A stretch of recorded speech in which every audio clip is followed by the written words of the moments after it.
Well, good morning, boys and girls.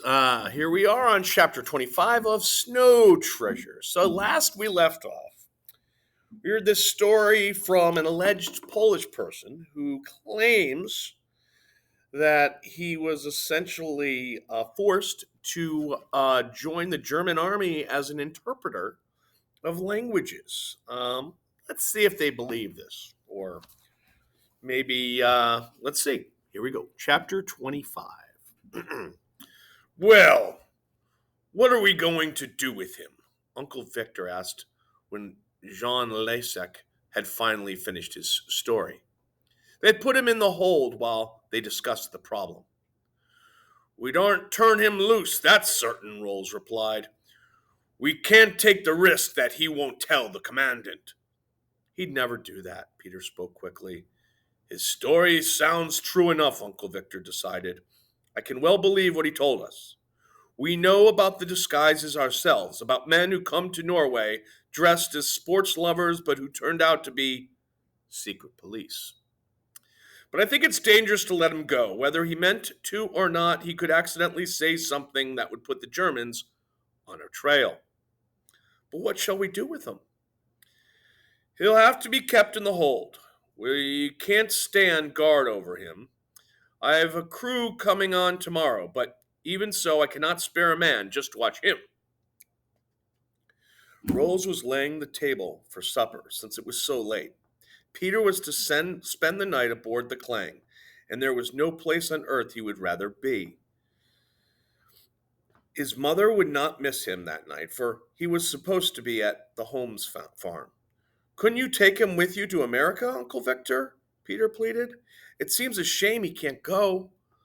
But I can't take him without a passport. That's all there is to that, his uncle said shortly. It would be a terrible thing to go that distance and be turned back at the end, Rolls explained. I could sign him in as a sailor, Uncle Victor answered, but he'd be intern because I'm not planning to return. I'm afraid that would be pretty hard on him after all he's gone through. You could land him somewhere along the coast where the fighting is going on, Rolls suggested. There are Poles with the British Army. Too dangerous, the captain replied. Once I get out of this fjord, I'm going straight out to the sea. Overnight, the Germans have been capturing our towns. I might run into an enemy occupation. Once I get past, I'm going to stay past. The Polish boy had been frightened when they told him they would have to lock him up for the night. Nothing will harm you, Uncle Victor said. You won't have to go back to the barracks. We're hiding, and you can hide with us. They had to wait for the long twilight to fade to bring in the gold that the children had buried that day. They didn't dare carry a light. You see now why I had you build the snowman, Uncle Victor asked Peter. We just have to feel our way. So, all we do is to feel for a snowman, and under him is the gold. With three of them at work, it wasn't long before they had the bullion aboard the Clang. 51 bricks, Roll grunted in satisfaction. And each brick is worth 5,000 United States dollars. Uncle Victor spoke cheerfully. That's $255,000 we collected from the snowman. And quite a lot of money. Uncle Victor, that's just about all the gold in the cave. One day more, bring it all out. This morning, I asked Pierre Garson how much was left, and he said 100 bricks. Well, here are 51 of them right here. That's what I've been hoping. As soon as this Polish boy is missed, the Germans will start searching for him. They may come here, even with the camouflage. It's dangerous if they get too close. If I had my crew, I think I would sail tonight. Although I'd have to leave the rest of the gold, I'd do it to be safe. Before he turned in that night, Rolls quizzed Jan Lasik about when he would be missed at the camp. Jean, Jan said he might be missed that night, but they couldn't help noting his absence at roll call in the morning. When Rolls told his chief, Peter thought his uncle looked solemn. Then the search may start tonight. He went to the porthole to look through a slit in the fir branches. You don't expect them here already? Peter asked. No. I want to see if there's any sign of my sailors. They'll come at night. But the curfew, Uncle Victor. I'd be a lot safer for them at night. Don't worry. But don't worry. Hans Torp and Sten and Dino are resourceful fellows. They'll manage.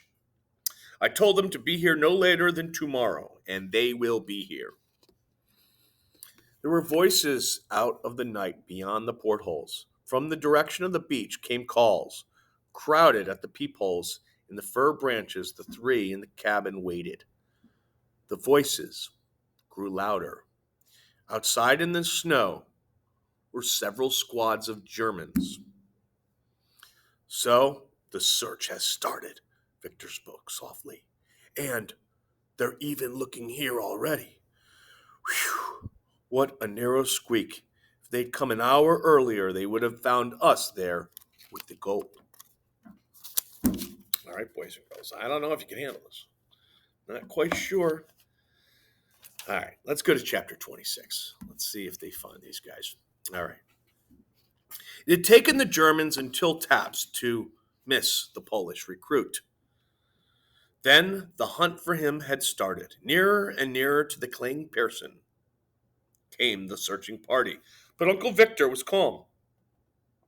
If you couldn't find the boat in the daytime, knowing it was here, they're not going to find it at night, he comforted Peter. So let's not worry about their finding us. I'm hoping that Torp and the other two don't pick this time to come aboard. The Germans trailed up the valley well beyond the two fallen trees. But here the snow was clear of footprints, as the three in the cabin knew, so their trip only served to churn the snow and widen the hunt. For with many footprints on the ground, later search parties would have more territory to cover.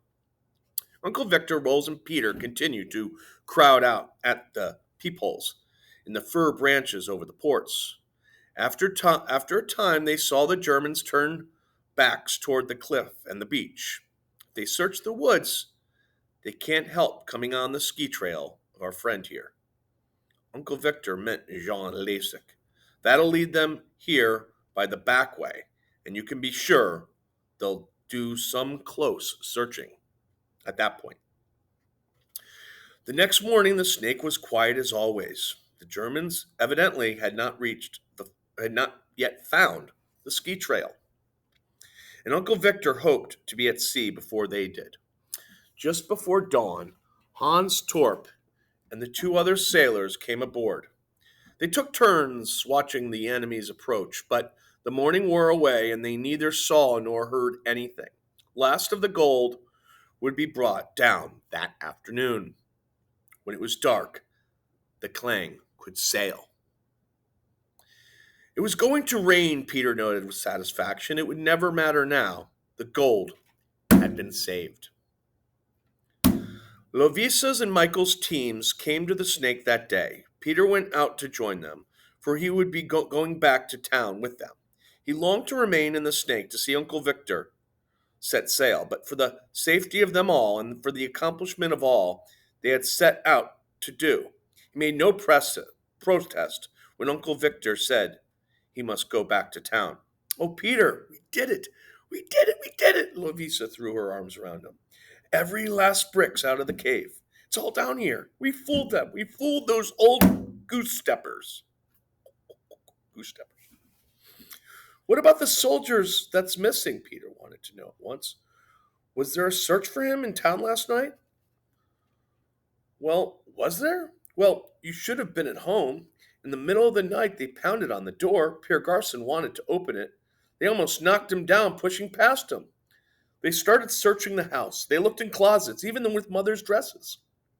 They woke up Bunny, and he started hollering. Mother told them she didn't know what they were looking for, but if they tell her, she'd know how to help them. But they just went on poking behind curtains. Do they think we'd hide one of their men? Why are they making this fuss? Guess on account of him being a Pole and forced against his will to join the army. Was he? How do you know that? How do you know he's a Pole? Nobody in town said he was a Pole. Oh boy. But Peter wouldn't tell. Lavisa went on. There's a notice on the school door. It said that anyone with information about this missing soldier must report it at once to the commandant. And if anyone is found to know something and hasn't told, he'd be punished with death. Ugh, these Germans. Phew, Peter whistled. Mother's afraid for the Holmes, Lavisa went on. She thinks the missing man might be hiding out in their barn, and she's going down there this afternoon to warn them to get him out. For she said if they did find anyone there, it'd be pretty hard to make the Nazis understand that the Holmes didn't want him. She'll be there when we get back. Peter nodded. Let's get these bricks down and get out of here. Lavisa turned back to her sled, and Peter, watching her, saw her stiffen in fright. Look, Peter, she whispered. Into the snake, full of company of German soldiers and an officer. They've come to search, Lavisa said. They did that last night. I guess they've come back to look again. Peter, what'll do? They'll see us with the gold. Right. He stepped into action. The kids will have to hurry. Get your bricks in the snow. Quick, team. He lowered his voice. Here comes the Germans. Like squirrels burying nuts, the children burrowed in the snow. It flew in all directions. Not so deep, Peter directed. Just lay the bricks down and start the snowmen. Faster. They're coming. Mittened hands had unloaded the sleds. Now the snow was being patted into hard lumps. The children were well practiced after so many months of winter. Soon was standing a fine army of snowmen. Michael's team was farther up the valley, but the farthest of the two fallen trees, Peter gave the whistle they used at school when Mr. Anders was coming.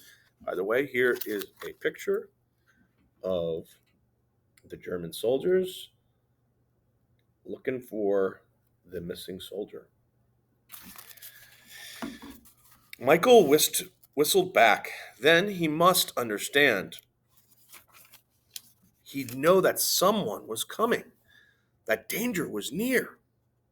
All right, Lavisa, let's let them come.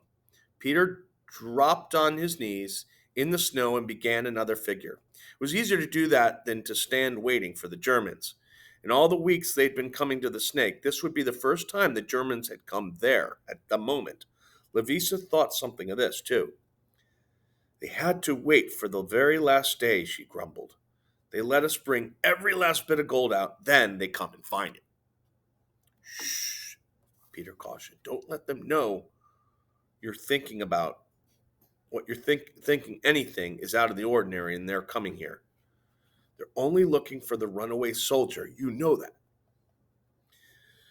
It was Lieutenant Sitdown who led the company into the snake.